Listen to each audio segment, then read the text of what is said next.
المخلل من اروع الاغذيه البروبايوتيك، مم. بتدي بكتيريا نافعه اذا اتحط كميه ملح 8% فقط، ما تزيدش عن 8%، لان البكتيريا الضاره تموت عند نسبه تمليح 4%. يعني كل كيلو خضار احط عليه 80 جرام ملح.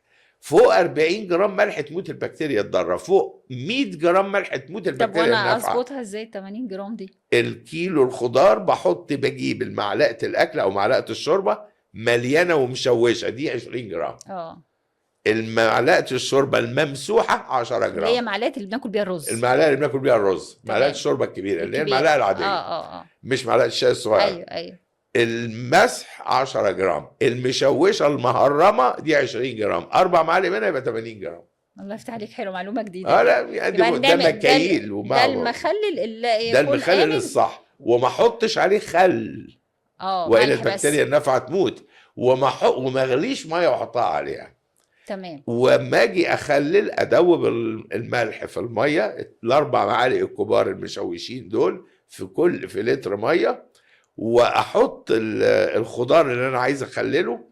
وبرضه وجب التنويه، الخضار لابد يكون نظيف.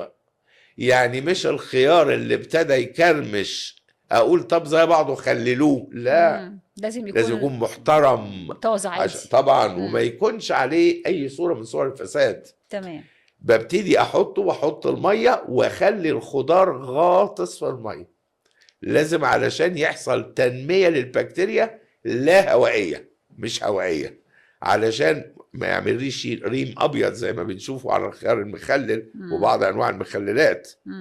يبقى غاطس. الريم الابيض ده نوع من انواع الخماير، يبقى كده فسد. مش قوي يعني، هو مش مضر، هو صوره من صور الفساد بس ليس التلوث. تمام. يعني ممكن الكلام ده يتشال ويتاكل، بس انا عايز احافظ على بروبايوتيك، على بكتيريا نافعه. يعني ميه وملح ميه وملح فقط لا غير، وما سخنش الميه. ميه بارده عاديه جدا، وما احطش خل.